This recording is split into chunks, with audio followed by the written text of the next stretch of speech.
अस्सलाम वालेकुम व्यूवर्स, आज मैं आपको अपने चैनल में वेलकम करती हूं। तो व्यूवर्स, मेरे चैनल को लाइक और सब्सक्राइब जरूर करें ताकि आने वाली मेरी हर नई वीडियो आपको आसानी से मिल सके। तो व्यूवर्स, हमारी एप्लीकेशन का लिंक हमारे चैनल की डिस्क्रिप्शन में दे दिया गया है। तो व्यूवर्स, प्लीज़ हमारी एप्लीकेशन को डाउनलोड करें और अपने मोबाइल में रखें, जो डेली अपडेट की जाती है। आज मैं जिस मौजू पर बात करने लगी हूँ, अपनी बीवी के साथ काम तर्क करने की ममानियत, इस्लाम में तर्क जामा के मुतल्लिक क्या क्या फरमाया गया है, इस पर बात करेंगे। अपनी बीवी के साथ काम करना ना सिर्फ जायज़ है बल्कि बाइस सवाब है। जिस तरह काम करना मर्द का हक होता है, इस तरह औरत का भी हक है। काम करने की ख्वाहिश औरत में भी होती है, शर्म हया की वजह से औरत इसका इजहार जुबान से नहीं करती।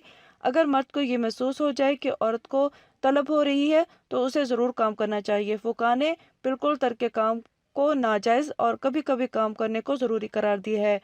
औरत से वो जीनत अख्तियार करे, खुशबू लगाए, शौहर को तिरछी निगाहों से देखे, अदाई दिखाए। कुदरत से मुराद ये है कि काम करने से मर्द को नाकाबिले फरामोश कमज़ोरी ना लाहक होती हो। अगर शौहर को कमज़ोरी भी हो और ऐसे में औरत काम करने का मुतालबा करे तो शौहर पर औरत की ख्वाहिश को पूरा करना वाजिब है, बशर्त यह कि औरत कभी कभी मुतालबा करे। अगर मर्द में किसी भी किस्म की कमज़ोरी लाहक हो फिर भी औरत से काम करना तर्क ना करे।